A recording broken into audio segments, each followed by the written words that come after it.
There are two reasons why Muslims don't have to change their beliefs to fit Darwinian evolution.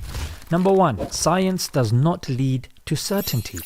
And number two, Darwin's theory of evolution is not indisputable.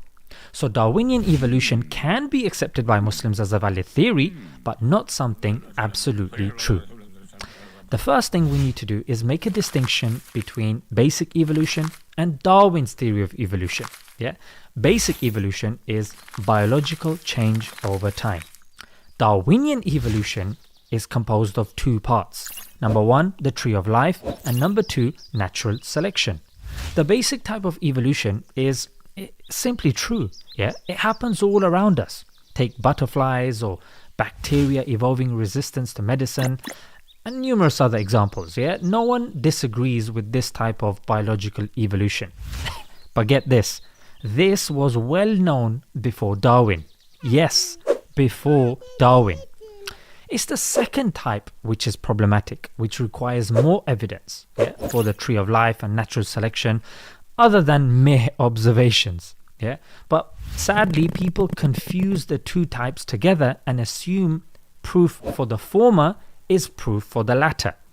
And this is not to mention some of the problems with regards to Darwinian evolution. Number one, no matter how successful a scientific theory is, it can always be changed and challenged due to new observations and interpretations. Philosophy of science teaches us that there is no absolute concrete proof for any scientific theory. Number two, the tree of life is based on the idea of homology, which is the assumption that two species with similar genes and anatomy have evolved from a common ancestor. Left as it is, it's just an assumption, not a conclusion based on evidence. Yet, there is a problem: homeoplasy. Homeoplasy is the observation of similarities which cannot be due to common ancestry. Number three, gradualism. Darwin assumed evolution takes place in small, slight steps. This assumption is an essential part of Darwin's theory. In fact, he actually said that this is like a falsification condition to his entire framework. But the fossil record shows the exact opposite: rapid changes in biological features also. Number four, selfishness. Darwinism assumes that the only reason for our existence is to selfishly care for our own survival and reproduction.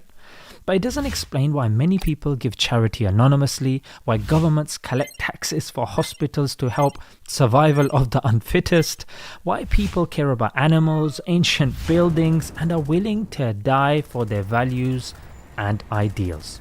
Number five, some notable biologists and philosophers have pointed out that there is propaganda about Darwinism, and they see it being pushed as an undeniable reality when it is far from it.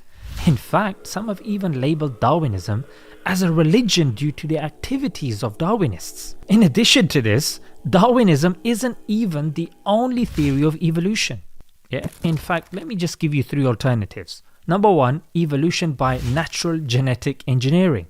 Number two, neo-Lamarckian evolution. And number three, mutation-driven evolution.